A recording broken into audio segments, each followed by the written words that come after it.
Welcome to our global audience from America to Afghanistan, China, India, Pakistan, Vietnam, France, the United Kingdom, Sweden, and Guatemala. If we missed your country, please let us know so we can give you a shout out. We are so appreciative of the fact that you are joining us for the annual Roots of Peace Global Citizen Award Program. This event is a tribute to incredible people who have gone beyond the call of duty to support global issues, including food security and the safety of children, families, and animals, and climate change.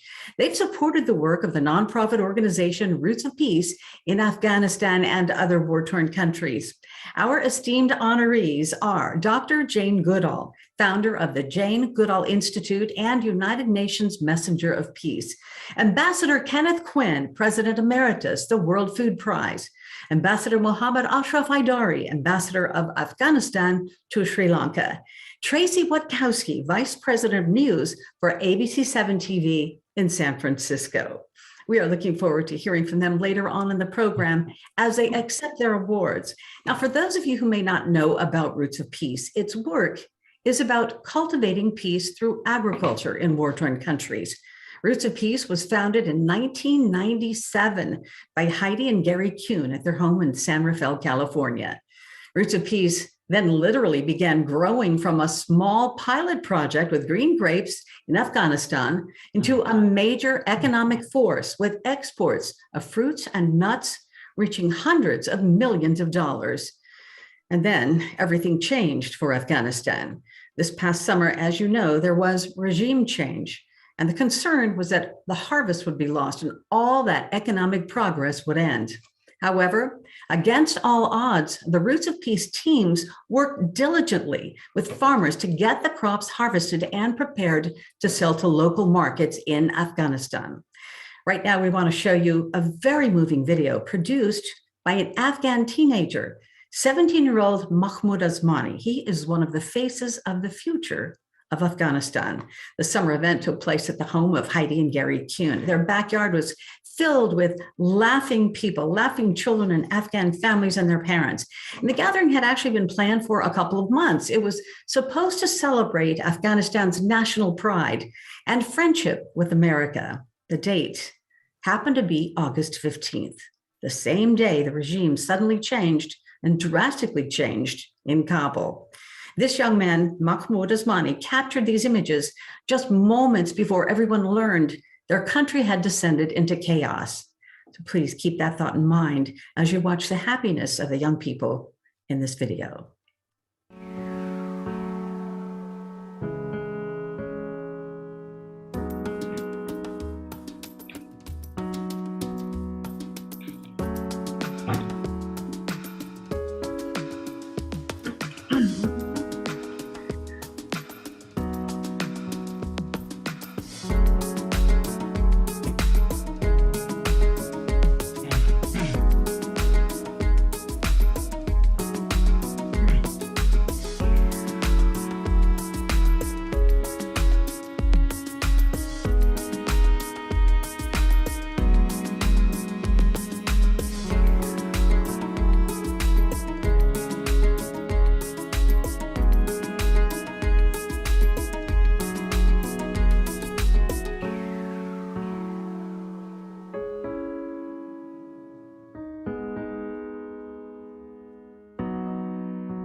Thank you, Mahmoud, for doing such a wonderful job on that video. Hope is always there for the future of Afghanistan, and we can be a part of it. Let's learn more now about Roots of Peace from the co-founders, Heidi and Gary Kuhn. First, it is my great pleasure to introduce to you the president of Roots of Peace, Gary Kuhn. Gary. Thank you, Cheryl. Welcome to the Roots of Peace's 14th annual celebration of our Global Citizen Awards. This year, Roots of Peace has recognized 4 people who have made a difference to help Roots of Peace continue our work. Without these selfless people, Roots of Peace would simply not exist today. Before we recognize these individuals, I'd like to first recognize the wonderful work done by Roots of Peace employees all around the world. They have faced incredible obstacles, as you know, working in countries that are challenged in normal times, but now severely stressed in the current world situation with pandemic, with regime change, supply disruptions. It's a wonder that they were able to work at all, let alone thrive. Thank you to all the Roots of Peace employees there. Our organization and our employees cannot be successful on their own.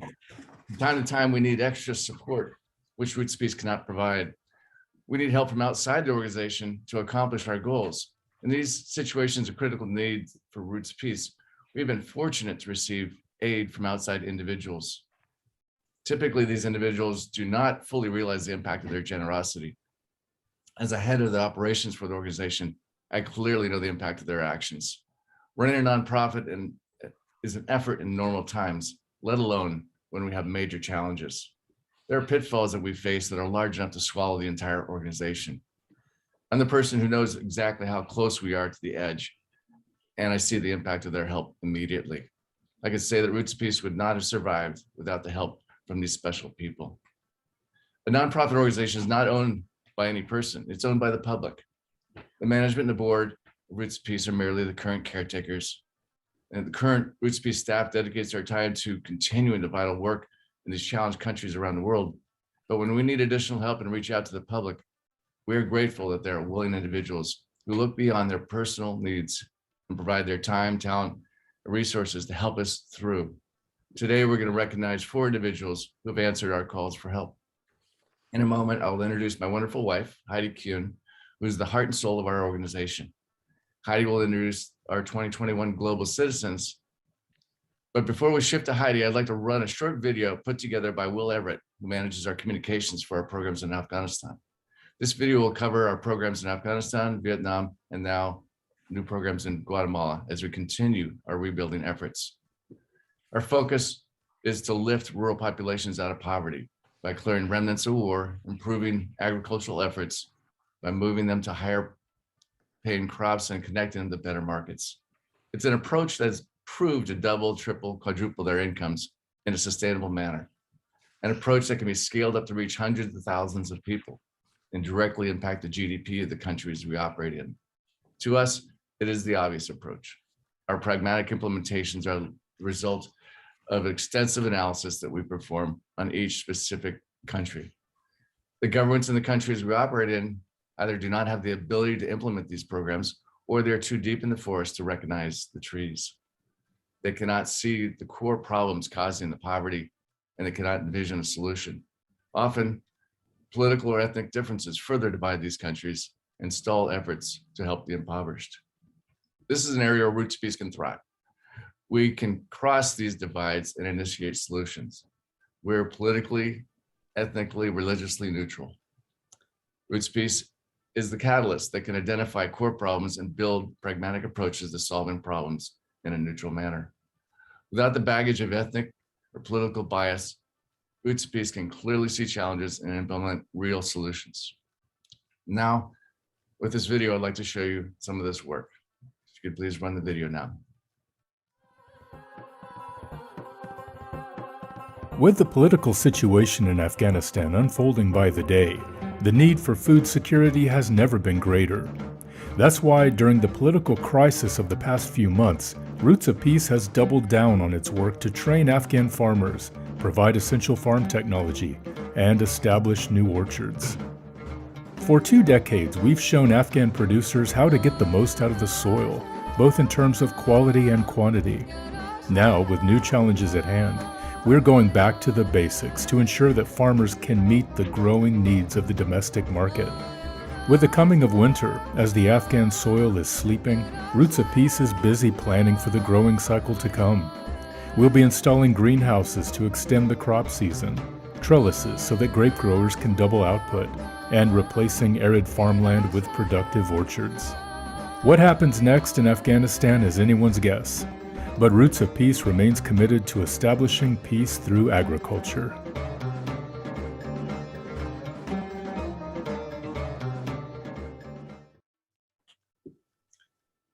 Our farmers continue regardless of the pandemics or governmental changes. They have no option. In Afghanistan, where every imaginable problem has happened, our farmers continue to improve. This year's harvest in Afghanistan, with all these troubles that they've been facing, is actually up around 20%. Now to introduce Heidi Kuhn, CEO of Roots of Peace, the love of my life and my boss. Think about that one for a second. After graduating from UC Berkeley in 3 years, Heidi worked at American Express and Barclays, started her own television news service, working along with ABC, CBS, and CNN. Heidi then founded Roots of Peace in 1997 and has worked passionately to build an organization that now employs 330 staff around the world with an annual budget of around 16 million. Heidi, over to you. Thank you, Gary. And as Roots of Peace has truly been a journey of love and sacrifice, which began with humble roots in the living room of our Kuhn family home in California on September 21st, 1997. And with support from our 4 children, Brooks, Tucker, Kylie, and Christian, we turned vision into reality by transforming mines to vines, replacing minefields with vineyards and orchards worldwide. For the past quarter of a century, we have been true to our roots, no matter how difficult the journey. In fact, 24 years ago today, I stood firmly in Canada with 3 California vintners representing Robert Mondavi, Tor Kenward of Behringer, and Eric Wente, the CEO of Wente Vineyards. As we attended the Ottawa Treaty to ban landmines, armed only with a deep conviction that farmers around the world deserve the right to cultivate their land without the fear of losing life or limb to a landmine. This is a landmine. We live in a world today where there's an estimated 60 million landmines silently poised in 60 countries. It takes only 8 pounds of pressure to detonate this bouncing Betty, which would fragment in all directions. Ambassador Kenneth Quinn knows what landmines are.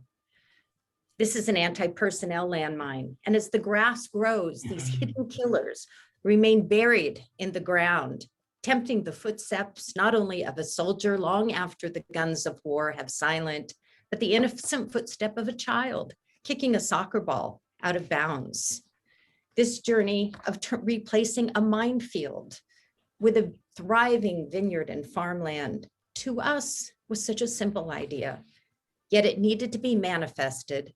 And we decided as a family to set forth on a quest to turn mines to vines.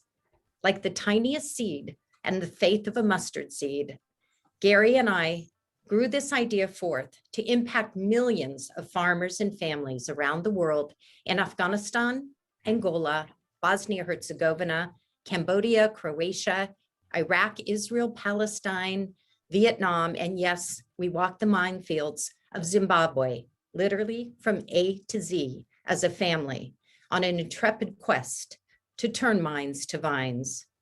Together, we have walked the minefields of the world to heal the wounds of war and to restore the land with viable agricultural crops for export and trade. Shortly after the September 11th attacks, Roots of Peace dedicated our efforts towards Afghanistan, a country with over 70 varietals of grapes. It was once dubbed the Garden of Central Asia, and for the beautiful bounty that it has the potential to produce. For jobs, for families, turning literally swords into plowshares. Yet conversely, Afghanistan is the most heavily mined country in the world. And when we began our work there were an estimated 10 million landmines silently poised in the soil. With generous funding by Diane Disney Miller, daughter of Walt Disney and owner of Silverado Vineyards, we partnered with the United Nations Mine Action Service and the Halo Trust to safely remove over 100,000 landmines and unexploded ordnance in the Shamali Plains located north of Kabul. Then we pioneered the economics of peace by introducing trellis methods to improve the grape yield, a concept which quickly spread throughout the country. Rather than dragging their products to market on burlap sacks in the hot sun and midday, Roots of Peace introduced the first ever cold storage refrigeration, sorted produce, packed in corrugated boxes, and shipped branded Afghan fruits to international markets. Over the years, we planted over 70 million fruit trees in all 34 provinces of Afghanistan. 7 million fruit trees, excuse me, I'm an optimist. And with the funding from USAID and INL, the International Narcotics and Law Enforcement, we led the way with our partners to increase agricultural exports from $250 million in 2014 to over $1.4 billion by 2020. All that changed in August 2021. With the regime change, Roots of Peace has not been allowed to export fresh fruits across contentious borders due to strict OFAC laws, and that is the Office of Foreign Assets and Control. Yet traders we have trained for over 20 years have been resourceful as social entrepreneurs and have managed to provide innovative ways to salvage their produce and sell to domestic markets. Nature does not wait for peace treaties to be signed, and this challenging harvest has sometimes been overwhelming. Yet we have managed, against all odds, to cultivate peace through agriculture. Today, Roots of Peace employs over 300 Afghans who work tireless hours toiling their lands as they seek a harvest of hope in 2021. As a woman-led CEO of an American nonprofit organization, I have been faced with unprecedented challenges these last few months in an attempt to evacuate our most at-risk Afghan employees. In late August, Gary and I flew to Istanbul, Turkey to coordinate the eradication of 76 brave Afghan employees amidst the chaos that reigned at Hamid Karzai International Airport. On both attempts, we failed. But slowly, we have managed to evacuate several Afghan families, including an American baby. I vow not to give up on others whom have been left behind, no matter how difficult the task. And I extend my gratitude to the U.S. Department of State and the Program of Care led by Ambassador Elizabeth Jones and the Office of Speaker Nancy Pelosi for helping me to deliver upon the promise that I made to the Afghan people. Our Mistress of Ceremonies, Cheryl Jennings, has continued to walk the talk with me over the past 2 decades. Thank you, Cheryl. Together, we took a quantum leap of faith 1 month ago to travel to Doha, Qatar, to get just one more family safely evacuated. Cheryl's former boss, Tracy Wachowski, ABC 7 News Vice President, and one of our Global Citizen honorees, believed in our footsteps and aired this international story so that we may keep the plight of the Afghan evacuation in the forefront of the international news. Tracy has also helped us to tell the story that Afghanistan is not all caves and arid land, but rich agricultural soil, which has the potential to feed the nation for future generations to thrive. Now, please roll the ABC 7 News story from Qatar with Cheryl Jennings as we continue our quest to take bold footsteps for peace. This was the late night scene at the airport in Doha, Qatar. A large bus arrived with Afghan families who'd been evacuated from Kabul and had their documents processed at a military base. They were greeted by a very excited Bay Area Roots of Peace founder, Heidi Kuhn. We're feeling well, we are feeling good, and I thank you so much, you and Ms. Heidi Kuhn and the CEO of Roots of Peace that helped a lot. To see that bus come in, escorted by the police, and be able to see that family, that one family that we had worked so hard to get them safely. We cannot show the faces of Sharif and his family because they have relatives in Afghanistan who might be at risk. We also changed his name to protect him. Now, the family lives in Northern California. They were on vacation in Afghanistan when their world turned upside down and they became trapped. In the last days of August, we try our best to evacuate, but due to the more crowd and misdiscipline and mismanagement, we were not able to do that. Even my children become injured during those crowds. But multiple times he attempted to go to the airport. One of his children actually broke his leg due to the stampede that we saw in the horrific situation in August 2021. The State Department did very well, and they are giving very good facilities to each and everyone, and they're taking care of each and every person. Heidi Kuhn and her team have been relentless about evacuating their most at-risk employees. She and her husband, Gary Kuhn, first flew to Islamabad, Turkey, to be close to the same time zone in Kabul right after the Taliban came into power August 15th. Then Heidi and I came to Doha, Qatar in late October with a personal appeal to anyone connected to the rescue effort. Slowly, Afghan families are getting out. Sharif's family has been through so much, and they are finally here at the airport ready to head back home and start their lives all over again with memories they will never forget.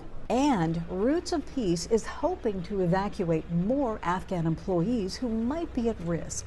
And many of them are Roots of Peace women, women who have gone out there, started their own businesses, looked to Roots of Peace as a role model, and hired 80 women. Well, those women are now highly at risk. They're being hunted. They're running from home to home. I am not going to give up on those 34 additional Afghans who are most at risk. And agriculture is the main backbone of Afghanistan. Therefore, Roots of Peace is one of the biggest NGOs that are working in Afghanistan, and this is our promise. This is the promise of Heidi Kuhn and Gary and me and other colleagues that we will support humanitarian activities, farmers, to do our best. It's time to harvest the fresh fruits that we have planted. 6 million fruit trees in all 34 provinces is the legacy, the sustainable legacy that Roots of Peace leaves behind 20 years after the war has ended. In Doha, Qatar, Cheryl Jennings, ABC 7 News. Heidi and Gary, thank you so much. It was an incredibly rewarding moment for me to see that wonderful Afghan family in Doha and safe and on their way back home in the United States. And you know, that rescue meant that a lot of people worked really hard behind the scenes to make that happen. So a big thank you from Roots of Peace to all of the unsung heroes. And now it's time to begin our Roots of Peace Global Citizen Awards program. Congratulations again to our honorees, Dr. Jane Goodall, Ambassador Kenneth Quinn, Ambassador Ashraf Aidari, and Vice President of News at ABC 7 TV in San Francisco, Tracy Watkowski. Your past and present contributions to the world are undeniable and life-changing. You honor us with your passion and your commitment. Our first honoree is Dr. Jane Goodall. You may know her as the legendary woman who lived among chimpanzees in Tanzania to study their behavior in the wild.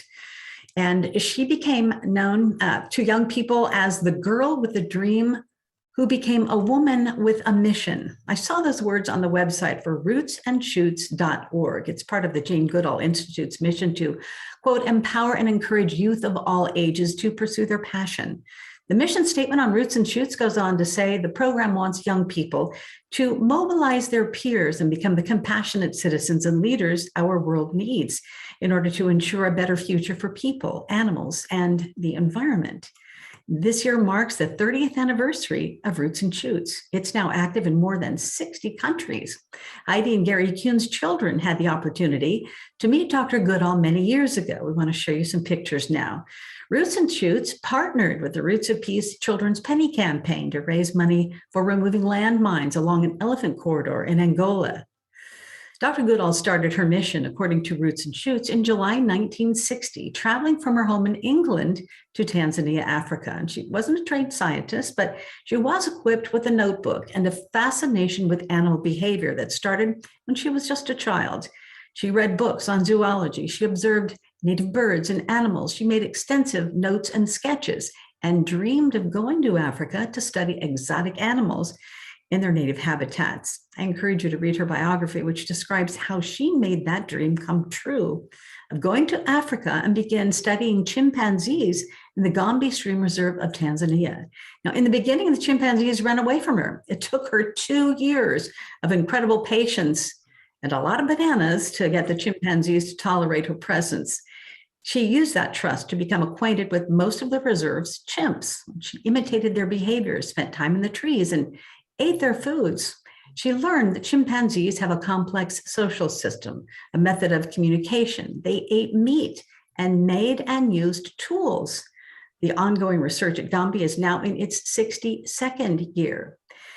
Dr. Goodall used her knowledge to educate the public about the wild chimpanzee's endangered habitat and the unethical treatment of chimpanzees used in scientific research. She has been married twice, had a son. Dr. Goodall has written books and articles and had movies and books written about her. She's been honored nationally and internationally. She received the National Geographic Society Centennial Award and the Kyoto Prize in Basic Scientists. And most recently, she was made a Dame of the British Empire by Queen Elizabeth. She was named a Messenger of Peace by the United Nations. Dr. Goodall could not be with us in person today, but she did send us her recorded remarks. Congratulations, Dr. Goodall. First of all, let me say how honored I feel to accept this award. As we all know, we're living in very dark times, politically, socially, and environmentally. We face the twin threats of climate change and loss of biodiversity. And the tragedy is we brought these on ourselves by our disrespect of the natural world. We've built world economies on the absurd notions that the annual growth of GDP is more important than protecting the environment for the future, that there can be unlimited economic development on a planet with finite natural resources and growing populations of humans and livestock. Man-made climate change has led to altered weather patterns around the world. There are more really bad hurricanes and typhoons that have led to devastating damage, more flooding, more droughts and heat waves, and terrifying wildfires around the globe. And sea levels are rising. There will never be peace on Earth until we can learn to live in harmony with nature. Already there are conflicts over access to land, water, fishing rights, and so on. One major culprit is the way we've harmed the land by industrial, so-called conventional agriculture, with its heavy reliance on chemical and toxic pesticides and herbicides. Not only is this causing massive loss of biodiversity, including honeybees and other pollinators, but it's killing the soil on which our future depends, so that more and more artificial fertilizer is used, and that has its own damaging consequences. It's also affecting the health of workers and surrounding communities. Competition between international corporations to produce cheap meat has led to factory farms which not only involve tremendous cruelty to animals and, incidentally, terrible conditions for those who work on them, but they require the destruction of ever more habitat to grow the grain to feed the animals. It uses huge amounts of water, increasingly scarce in some places, to change plant to animal protein, and the animals create the greenhouse gas methane during their digestion. And as an aside, let me remind you that each of these farmed animals is an individual able to feel fear and pain. Fortunately, there are growing movements to move to small family farms restorative agriculture, permaculture, agroforestry, and so on. My own involvement with agriculture began in 1994 when the Jane Goodall Institute, JGI, initiated a program, Take Care or Takari, in the 12 villages around the Gombe National Park. When I began studying chimps there in 1960, it was part of the equatorial forest belt. When I flew over it in the late 1980s, Gombe was a small island of forest surrounded by bare hills. More people living around the park than the land could support, cutting down trees even on the steep slopes in their desperate efforts to grow more food to feed their families. Their farmland was overused and much of it eroded. Takari is JGI's method of community-led conservation, which started, as the villagers wanted, with restoration of their farmland, without the use of chemicals, I hasten to add. Today, Takari involves agroforestry, permaculture, and water management programs. We offer scholarships to give girls a chance of secondary education and provide microcredit opportunities so that women can start their own small, environmentally sustainable businesses. We help to improve village clinics and schools and provide family planning information. Now, Takari is in all 104 villages throughout Chimpanzee Range in Tanzania and in 6 other African countries where we work to understand and protect chimps and other wildlife. And everywhere, this is helping the people to grow food in a more sustainable way, a way that is not harming the soil and the future. And because they realize that protecting the forest helps to regulate the temperature and rainfall, and is important for their own future and not just for wildlife, the people have become our partners in conservation. Let me end by repeating that there will never be peace on earth until we learn to live in harmony with the natural world. Thank you. Thank you so much, Dr. Goodall, for your powerful message, encouraging each of us to do better when it comes to living in harmony with our world. And congratulations.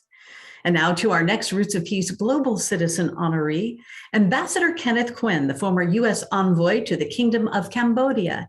His career in foreign affairs, spanning more than 50 years, has involved him in rescuing refugees, alleviating hunger, confronting the threats of landmines, insurgencies, and genocide, and building peace through agriculture. His early years as a State Department officer were not spent attending diplomatic soirees at a traditional embassy, but rather as an advisor in remote parts of Vietnam and Cambodia during the war in the 70s. There, he regularly faced the danger of landmines and insurgent ambushes. He was wounded in a North Vietnamese rocket attack, and that's a pattern that continued throughout his 32-year foreign service career. He was shot at, blown up, wounded, or under death threat from terrorists in every diplomatic assignment he had. Thankfully, he survived. Kenneth Quinn is the only civilian to have received the Army Air Medal for his participation in helicopter combat missions during the Vietnam War. He was also honored with the State Department Medal for Valor and Heroism for 4 life-saving rescues in Vietnam and Cambodia. He received a Meritorious Honor Award presented at the White House for his role in the evacuation of Saigon as the war ended, including for serving as interpreter in Vietnamese for President Ford. Kenneth Quinn was also honored with the Iowa Medal, his state's highest civilian recognition for his leadership in combating hunger and rescuing Vietnamese refugees who tried to escape in small boats. Ambassador Quinn is the only 3-time recipient of the American American Foreign Service Association Award for Intellectual Courage and Dissent in Challenging Policy. He was named a Champion of Change by President Obama for building the World Food Prize into the Nobel Prize for Food and Agriculture. And Ambassador Quinn was honored in the House of Lords for his agriculture-based initiative that eradicated the worst terrorist mass murdering genocidal organization of the second half of the 20th century. Ambassador Quinn is married to his wife, Laysan, and they have 3 adult children. I'm so proud to introduce a man who has been called diplomat, warrior, humanitarian, and a great friend of Roots of Peace. Ambassador Quinn.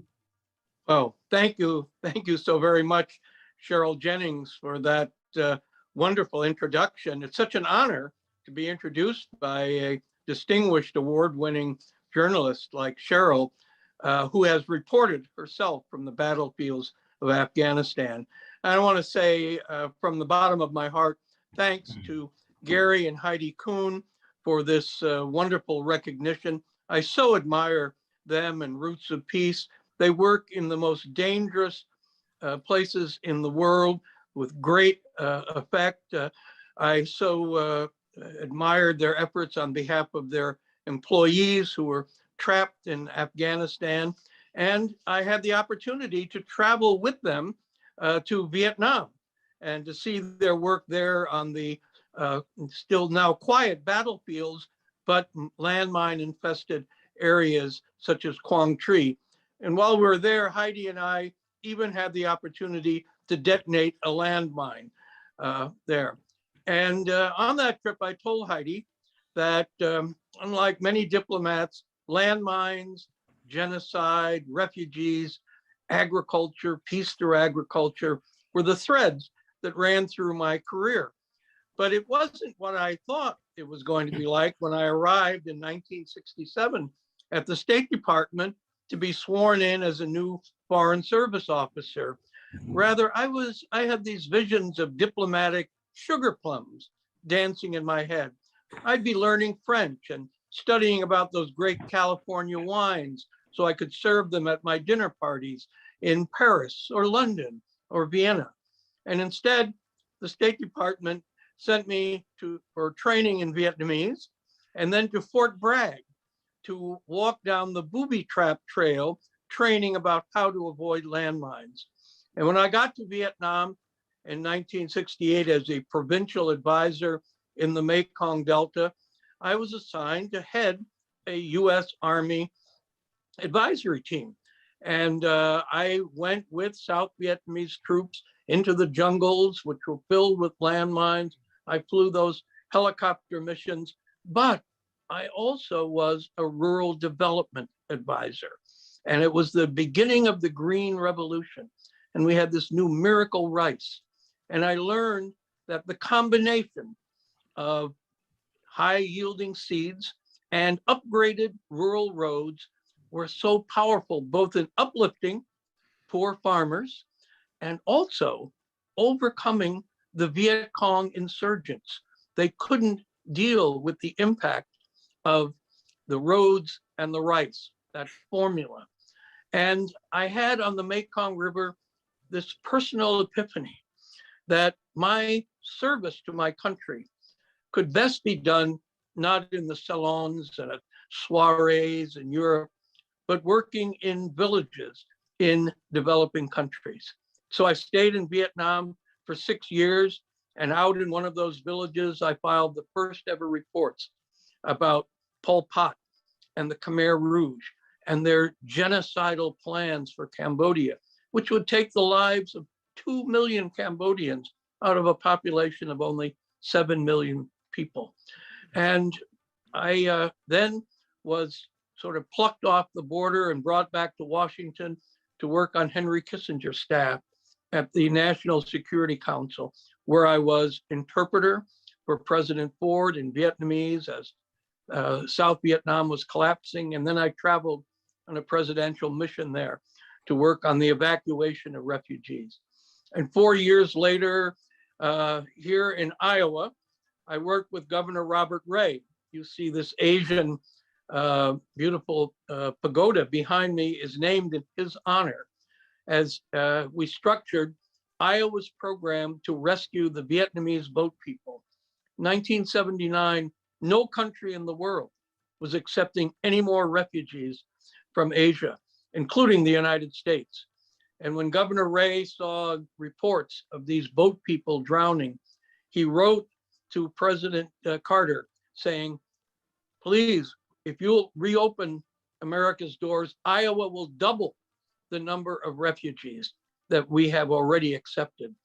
And that we went to Washington, we lobbied the White House, State Department, and later that year, the president changed American policy and 168,000 refugees were admitted to our country, saving the boat people. That same time with Governor Ray, I welcomed the governor of Guangdong province of China, Governor Xi Jinping, and took him around the state, introducing modern agriculture, building a relationship that hopefully would produce peace between the United States and China through agriculture.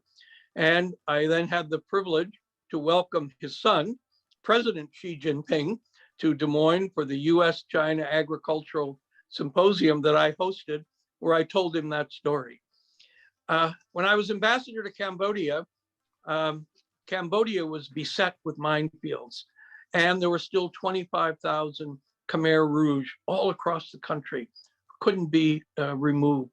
And I would go out with demining teams to remote parts of the country and in support of them, be with the deminers, and then recalling that formula of rice and roads that I had learned in South Vietnam, we implemented that in Cambodia using all of our USAID funds. And on March the 6th, 1999, the last Khmer Rouge surrendered. We eradicated that terrible genocidal organization completely.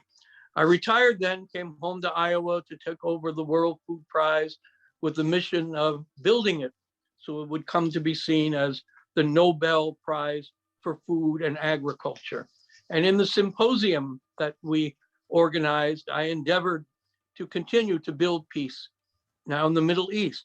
And I invited Israelis and Palestinians and Arabs and Iranians to come to Des Moines to the World Food Prize to talk about how cooperation in agriculture, in biotechnology, in irrigation could help build understanding and peace. And in 2012, the Secretary General of the United Nations, Ban Ki-moon, came to Des Moines and helped present our prize to an Israeli irrigation pioneer who had been nominated by 3 Muslim and Arab scientists from 3 Muslim and Arab countries. It was an incredible moment of peace through agriculture. I have been inspired in all of these efforts by the founder of the World Food Prize, Dr. Norman Borlaug, the father of the Green Revolution, the Iowa native of whom it is said he saved 1 billion people. And I had the great honor to speak to the congressional leadership when we unveiled his statue in the US Capitol. And I had the great honor of being receiving the Champion of Change Award from the Obama White House with my wife, Lei Sun, with me, as she has been throughout my entire journey and that. And I retired from the World Food Prize in 2020, but there's no time for retirement. The human race, our planet, faces the single greatest challenge we have ever confronted. Can we sustainably and nutritiously feed the 9 to 10 billion people who will be on our planet by the year 2050? And can we do so while dealing with climate change and pandemic diseases? I have hope, given that we have inspiring leaders like Heidi and Gary Kuhn and others who are working so hard in this direction. And so with that thought, I want to thank Roots of Peace and accept this wonderful Global Citizen Award. Thank you. Ambassador Quinn, thank you so much for all you've done and everything I know you're going to do. Congratulations. Our next honoree is Ambassador Mohammad Ashraf Aidari. He is the ambassador of Afghanistan to Sri Lanka. He served in many capacities in the Islamic Republic of Afghanistan government over the past 20 years, including as the Director General of Policy and Strategy of the Ministry of Foreign Affairs and Deputy Ambassador to India. Ambassador Aidari also served as Deputy Assistant National Security Advisor of Afghanistan, providing the Office of the President with policy and oversight advice on domestic and foreign policy issues relating to national security. Earlier in his career, he served at the Embassy of Afghanistan in the United States. He also worked for the United Nations High Commissioner for Refugees, or UNCR, as well as the World Food Program in Afghanistan.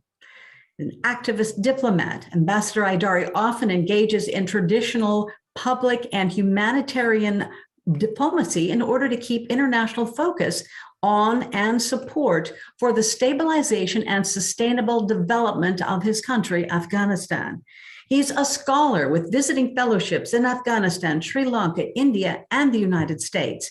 His articles have appeared in everything from the Washington Post, the San Francisco Chronicle, the New York Times, to the Hindu, the Diplomat, the National Interest, the Defense One, and the Foreign Policy. He is a passionate and activist advocate for Afghanistan and sustainable peace in the country. He has talked about these issues on national, regional, and international TV and radio shows, including CNN, Al Jazeera, the BBC, the TRT World, the Voice of America, and Tolo News in Afghanistan. Ambassador Aidari has won numerous public and academic awards, including the Fellowship and Foreign Service Award, Georgetown University, Washington, D.C. He serves on the board of the Lewis and Nancy Hatch Dupree Foundation in Washington, D.C., which supports the Afghanistan Center at Kabul University. He's married to Lena, a senior editor and news anchor for Voice of America, Dari Service, and they have a 14-year-old son named Arman. Ambassador Aidari knows all too well the plight of refugees and people who are displaced in their own country. He was one of them years ago. He experienced these hardships firsthand, both under the Soviet occupation in the 1980s and the Taliban rule of the 1990s. He is a longtime supporter of Roots of Peace. It is my honor to welcome Ambassador Ashraf Aidari, live from Sri Lanka, where the time is 13 and a half hours ahead of us on the west coast of the United States. Welcome, Ambassador. Thank you so much for the gracious introduction, distinguished audience, generous donors of Roots of Peace, friends and supporters of Afghanistan, ladies and gentlemen. I am very pleased, honored, and humbled to accept the Roots of Peace Global Citizen Award and to join past recipients who I greatly admire and respect. My sincere congratulations also go to the other awardees today who have made notable contributions, as you just heard, to the advancement of global citizenship that not only cares about humanity and peaceful coexistence, but also about protection of wildlife and environment. And indeed, without the relentless, committed, and compassionate humanitarian efforts of the founders of Roots of Peace, Gary and Heidi Kuhn, over the past 24 years, this gathering virtually, of course, would not have happened today. I have enormous respect for this deeply humanitarian couple who have dedicated the best and most productive years of their lives to saving those of others in the most remote and dangerous parts of the world, including my beautiful homeland, Afghanistan. Early on in my diplomatic career, I met Heidi in Washington, D.C., and I was immediately impressed by her passion to find the most effective ways to help war victims stand on their own. She not only worried about the victims' urgent needs, but also cared about identifying ways to help them find sustainable livelihoods. In this regard, she told me about her Minds to Vines initiative, which helped me think more innovatively as a former humanitarian worker myself.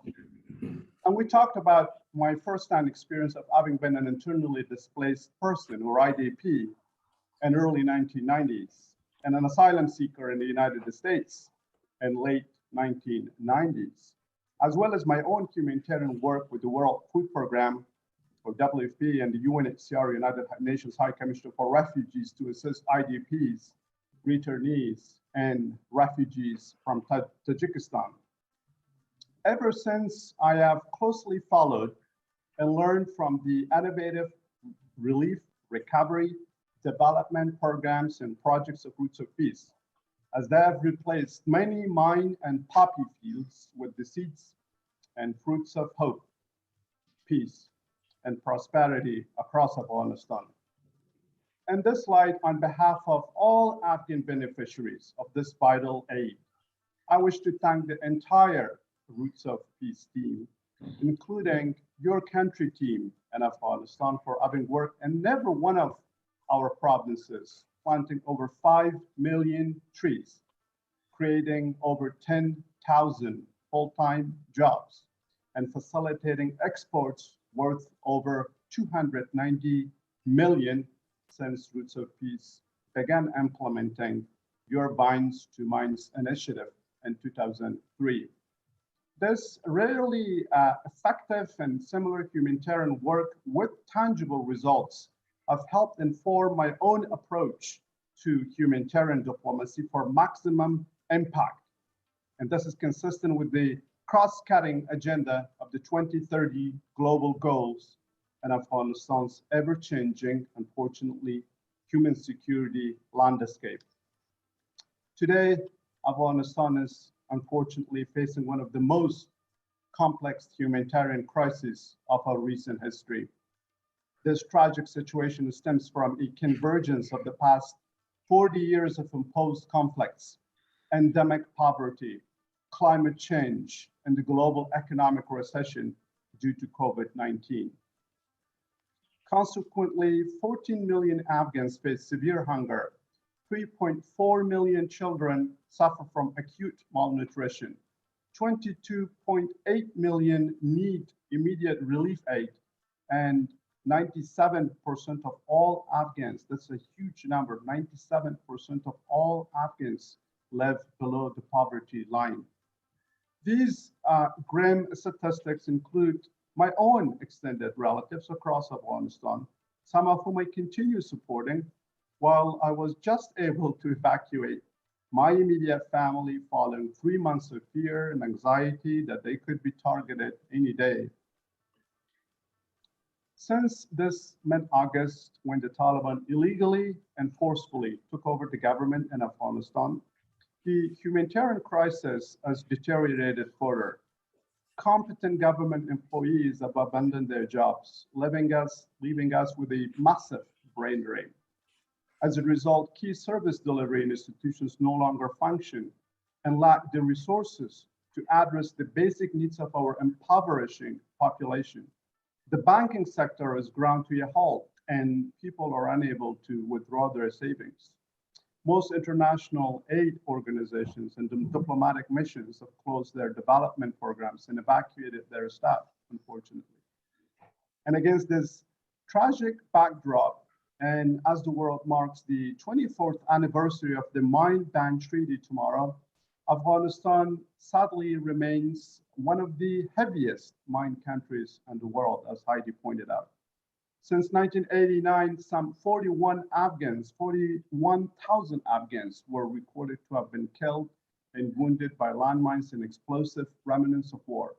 From March 2020 to March 2021, over 2,000 IED blasts killed some 2,000 innocent Afghans, while maiming another 4,000. Of these, 72% were children. And the UN Mine Action Service reports that some 4,000 remnants of war contaminate Afghanistan. This directly threatens over 1,500 communities, impedes development, and prevents safe return and returnee resettlement. That's why the impactful humanitarian recovery and sustainable development work done by the Roots of Peace is needed across Afghanistan more than ever before. As I extend my sincere appreciation to all traditional Roots of Peace donors, including the generous philanthropists of California, the US Department of State, and the World Bank, I urge them and appeal to them, and as well as to others, to continue supporting the people of Afghanistan. Suffering Afghans should not be abandoned in the midst of a widening humanitarian crisis this harsh winter, whose impact on the poor is exacerbated by the ever-growing adverse effects of climate change. I know this from my own recent work as the outgoing Director General of the South Asia Cooperative Environment Program, or SACEP, a multilateral organization headquartered here in Colombo, which helps protect environment and fight climate change in South Asia, where Afghanistan remains the region's most vulnerable country to climate change. Ladies and gentlemen, before I end, I want to thank Cheryl Jennings, an eloquent, passionate, and devoted advocate and communicator of all human rights and humanitarian causes. For years, I've watched her accompany Heidi and other committed humanitarians to cover and report on the life-saving impact of their aid efforts from Afghanistan to Vietnam, countries where Roots of Peace has changed many lives and continues to do so for the better, while making our shrinking world a safer place for all. And finally, I would like to dedicate this prestigious Roots of Peace Global Citizen Award to my wife and son, Lena and Arman, who have enabled me to serve Afghanistan as its tireless humanitarian and activist diplomat for now almost 20 years. Without their sacrifices in countless ways, I could have never made it.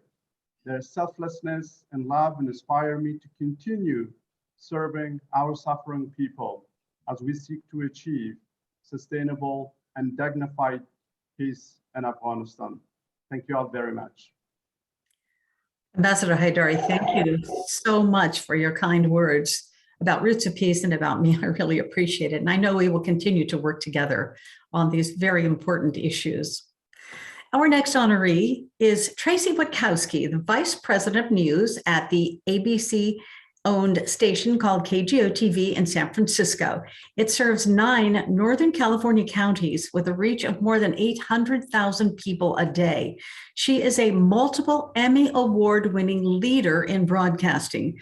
Tracy Witkowski leads the ABC 7 News team in daily and long-term news coverage of local and national and international events that affect the Bay Area, including poverty, food security, race, social justice, and climate change. She oversees a team of more than 140 employees, including news anchors, reporters, producers, and photographers. Tracy Witkowski's education and training and life experiences led her to an awareness of the importance of reporting on international developments and how they have an impact on us locally. She started her career after college at CNN in Atlanta in 1989, when CNN was just a startup company. She wrote about the uprising at Tiananmen Square in China and the fall of the Berlin Wall. She remembers that CNN's founder, Ted Turner, was a visionary who told his teams they could not use the word foreign in news scripts. They could only use the word international or they would be disciplined. Words matter. Ms. Witkowski eventually realized that she was not comfortable in front of the camera and soon learned about the power of producing news. So what does that mean? Well, it means she got to decide which stories would be told and how long those stories would be on the air. As Vice President of News, she has final say on the story ideas, the scripts, the pictures, the video, and the graphics. Ms. Witkowski is married to her husband, Jim Silva, and they have a young son, Jacob, who is 9 and he's going to be 10 pretty soon. I've worked with Tracy for many years at ABC 7 TV in San Francisco, and I consider her not just my former boss, but a mentor and a dear friend. And we share a passion for using our powers for good in our humanitarian work. She mentors young journalism students. She's dedicated much of her life to the Ronald McDonald House, which provides a home away from home for children and families living with cancer. She's worked extensively in her professional capacity with Roots of Peace. I had the pleasure of introducing her to Heidi Kuhn, and they bonded over their work at CNN and their commitment for lifting people out of poverty. Whenever a Roots of Peace story airs on ABC7 TV, viewers step up and offer their time or their expertise, and sometimes their money to help. Ms. Wachowski says the Roots of Peace stories that she shepherds combines the best of two worlds. Through local news stories, ABC7 can show how the work of local people with global vision can make a difference. It's my honor and privilege to introduce Tracy Wachowski, a true partner in peace. Tracy, congratulations. Thank you, Cheryl. Still not comfortable being on camera, but I will do this for Heidi and for you and Gary. Okay. Thanks, Cheryl. I am honored to receive this Roots of Peace Global Citizen Award and astonished to be in the same company as Dr. Goodall, Ambassador Quinn, and Ambassador Hadari. Congratulations to the three of you. Well, Heidi and Gary Kuhn are the global citizens I admire most, as they are truly amazing human beings. I admire their unwavering dedication to the mission of peace and building economic stability in war-torn regions with the Minds to Vines mission. My station, ABC7 Bay Area, has had the privilege of covering Roots of Peace from the beginning. I remember stories about their daughter, Kylie Kuhn's Pennies for Peace project in Marin County in the early 2000s. In August of this year, it was just fascinating to be a behind-the-scenes witness to the Kuhn's efforts to get the Roots of Peace team out of Afghanistan. From all the bureaucratic obstacles put forth by the US government to them flying to Istanbul to be closer to the situation and the war room set up in their hotel. It was just really astounding to see it all happening, thanks to Heidi's real-time reporting through texts and emails. This was a story that ABC7 had the unique ability to share with the San Francisco Bay Area and beyond. I felt it was really important for people to see and understand the Afghans are good, hardworking people who were left behind, were in danger and endured terrible treatment as they tried to leave Afghanistan for a safer existence. I have such respect for the Kuhn's continuing tireless efforts to bring more Afghans to safety and the commitment to supporting and empowering women in Afghanistan. At ABC7, we recently completed a story about the Roots of Peace mission in Guatemala, headed by the Kuhn's son, Tucker. We equipped Heidi with a cell phone reporting kit. And by the way, this kit was inspired by Cheryl's mobile cell phone reporting kit many years ago here at ABC7. She was way ahead of everybody's time. Heidi and her team returned with several interviews and beautiful video of the fertile land. And I felt this was an important story to tell about one of the root causes of America's immigration problem. Here is a sample of the stories we have produced over the years, starting with the most recent story about Guatemala.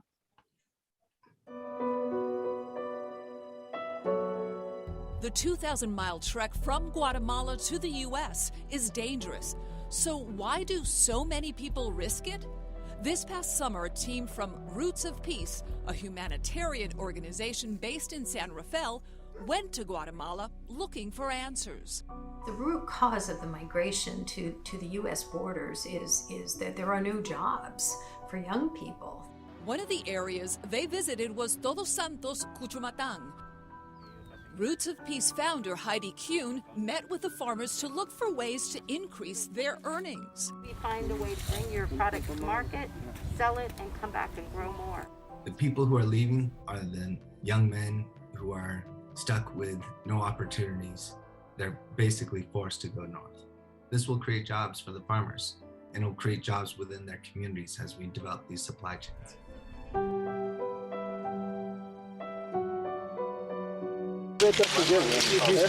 Thousands of farmers in the Shomali Valley in Afghanistan are reaping the first major grape harvest without the fear of landmines after nearly 30 years of conflict. It's thanks to the vision of a mother of four from the San Francisco Bay Area. She and her daughter came to Afghanistan to see how the project is going. A taste of peace, it's delicious. Heidi Kuhn's San Rafael organization, Roots of Peace, raises money to remove landmines in war-torn countries, including Afghanistan. We followed Heidi and Kylie on their risky mission to see how that landmine work is done. When they asked what my blood type was, that was a reality moment. Yeah. Kylie led the way through an active minefield in a vineyard where we came within inches of a mine. Once the deminer learned the mine was not booby-trapped, it was time to blow it up in place. Anytime you see an entrance or an exit in a wall like this, you can count on there being a landmine. In fact, they found 26 landmines just in this garden alone.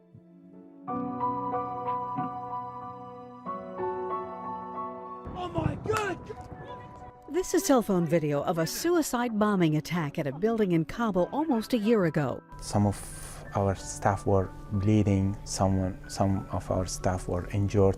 That attack in 2014 did not stop the Kuhns from meeting with Afghanistan's new president, Ashraf Ghani, in late January. They talked about increasing the pace of agricultural development. Without a functioning agricultural system in this country, we cannot have stability.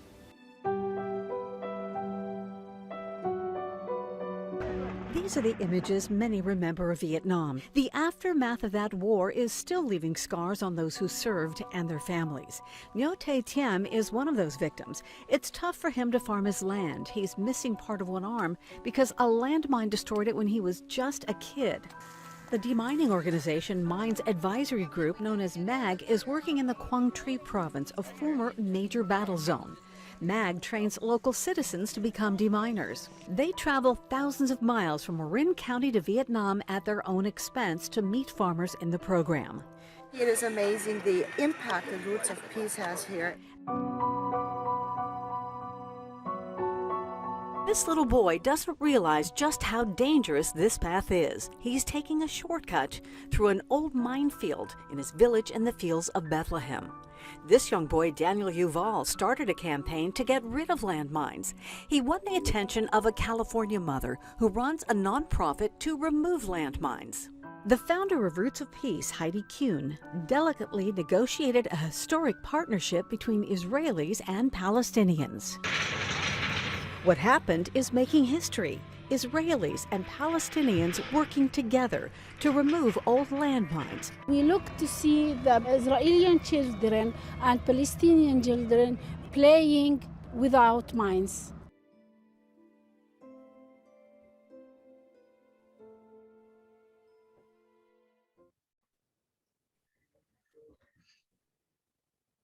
Well, with every story ABC7 is able to tell about Roots of Peace, I hope we are educating our viewers in the San Francisco Bay Area and all who see our stories around the world by way of the internet. And I am proud to see our ABC7 stories shared far and wide by Heidi on her social media channels. She is prolific. One memory I will always keep: when Cheryl was preparing to travel with them to Afghanistan in 2014, I was very nervous about the dangers as they discussed flak jackets and other serious security measures. I'm thinking, why am I sending a reporter to this area? But Gary said, assured me Cheryl will be safe, I promise.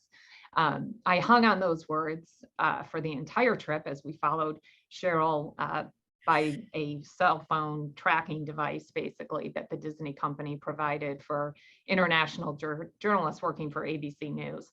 I will admit the one regret I have in my career is not traveling with Cheryl when she asked me to join her for the Roots of Peace story as her field producer in Afghanistan in 2005. I am determined to make a Roots of Peace trip in my lifetime, and we know how Heidi is. When there's a commitment like that, she will not let it go. So I know that's going to happen. In the meantime, I look forward to helping to tell more stories about the incredible work of Roots of Peace in the new year and beyond. Thank you again for this great honor. Tracy, congratulations. For somebody who's not comfortable in front of a camera, you did an awesome job. Thank you. you. Yes, and Heidi and Gary will not let it go. There will be a trip in the future, probably Guatemala or something. Thank you. Congratulations again to all of our honorees. You all inspire us in different ways to become more involved as global citizens. Right now, let's go back to the president of Roots of Peace, Gary Kuhn, for some final thoughts. Gary. Thank you, Cheryl. Tracy, we're going to go to Afghanistan, okay? We'll get that set up. I'd like to add my congratulations to Ambassador Ashraf Haidari, Ambassador Kenneth Quinn, Dr. Jane Goodall, and Tracy. Thank you so much for all that you've done to help us on our efforts to help the lesser, the challenged countries of the world. We're continuing to work and get this vital work done on our planet that's becoming increasingly connected and dependent on each other. We're all stewards of this planet, and it's time we recognize that we're all in this spaceship together. Roots Peace is continuing to do our work in Afghanistan with the support from USAID and US State Department, International Narcotics Law Enforcement Agency, and in Vietnam with funding from Rotary International. We're now adding work in Guatemala, where hundreds of thousands of Guatemalans are showing up on our border, and they're coming mainly from the Western Highlands of Guatemala. There's no really opportunities for the people coming of age, no jobs for the young, and they're really faced with a trek north to get to America and possibly find jobs there. Building a wall in our southern border is like constructing half a dam. The water will simply move around it, under it, over it. We need to focus our resources on the real problem at the core of the troubles, not waste our resources on symbolic efforts. The indigenous people of the Western Highlands do not want to leave their homes. They love Guatemala, they love staying there, and they don't want to travel to Houston or Los Angeles or some other US city. But their option is to starve or immigrate. It really is that simple.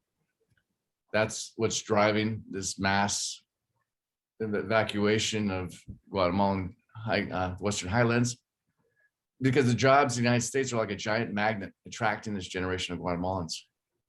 A better solution is to provide options to increase the opportunities right in Guatemala, so these Guatemalans can stay in their home country where they want to stay. The government of Guatemala has not yet shown the ability to cross the political divide and to aid the indigenous Mayan communities of the Western Highlands. There needs to be a spark from outside of Guatemala to initiate real solutions. We planted our first pilot farms in Guatemala to upgrade farmer income to triple what they're currently doing now and help increase the number of jobs in the country. We need help from you to scale that effort. Please join us to help provide that spark to help Guatemala over this hurdle that they're facing now. Heidi, can I explain a little bit more on what we're doing and how we're going to accomplish it? Heidi? Well, Gary, thank you so much. And to our entire team, Gary and I met when we were 19 years old at UC Berkeley. And in the 1970s, we were part of the peace movement. We dreamed of peace. And today, those elements of peace and love are more important than they ever have been in the world today. So thank you, Gary. It's been the most amazing 45 years of being your partner in peace. And I know the best is yet to come. I'd like to announce some incredible news. Roots of Peace has just been given a leadership gift of $100,000 by an anonymous donor in memory of Paul Edwin Dean, a past recipient of the Global Citizen Award. Paul and his wife Shirley accompanied Gary and I to the Holy Land. We traveled a very dangerous mission from Israel through contentious borders to Ramallah. And with their generous funding, we demined the fields of Bethlehem, a Muslim village named Husan, located 4 miles from where Jesus Christ was born and governed by Israel. 3 faiths, our deminers were both Israelis and Palestinians, and together as global citizens, we dug deeper for peace, so that minefield that you witnessed on the ABC7 news segment, yes, is now free for children to roam. So all donations made through this very, very generous donation in tribute to Paul Edwin Dean, my dear friend and Napa Valley Vintner, will be matched by this fund. We can't do this work without generous friends like you. I know many of you may want to help us continue and expand this work. You can donate through our Roots of Peace website, www.rootsofpeace.org, or take a picture of this QR code and it will take you directly to our website, and you can designate which area you may want to help during this season of giving. There's another way to contribute in the world of social media, as Cheryl Cam Media will always teach us. You can text to donate. Here is the information. Roots to 91999. Very simple. Roots to 91999. And now, as founder of Roots of Peace, I would like to express my most sincere appreciation to all of those who produced this special Global Citizen Award ceremony, especially to the extraordinary MC, Cheryl Jennings, who has literally walked the minefields of the world with me on 3 continents. I know there will be more, Cheryl.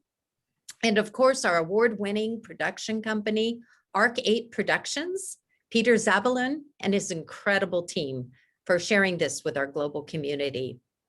And once again, our heartfelt congratulations to our Roots of Peace Global Citizen awardees who have literally been the wind beneath our wings by turning vision into reality for countless families around the world whose names we may never know. As we enter this season of peace on earth, may we keep the millions of innocent Afghan farmers and families in our hearts and prayers as they bravely face the harsh winter months ahead. Tasha Kaur, thank you. And Cheryl, back to you. Heidi and Gary and all of our honorees, thank you for all you do to help people in war-torn countries. You're also right. Food security is critical when a country wants to move forward and enable its citizens to have a peaceful, productive future. Well, if you want to learn more about the journey of Roots of Peace, we invite you to read Breaking Ground by founder Heidi Kuhn.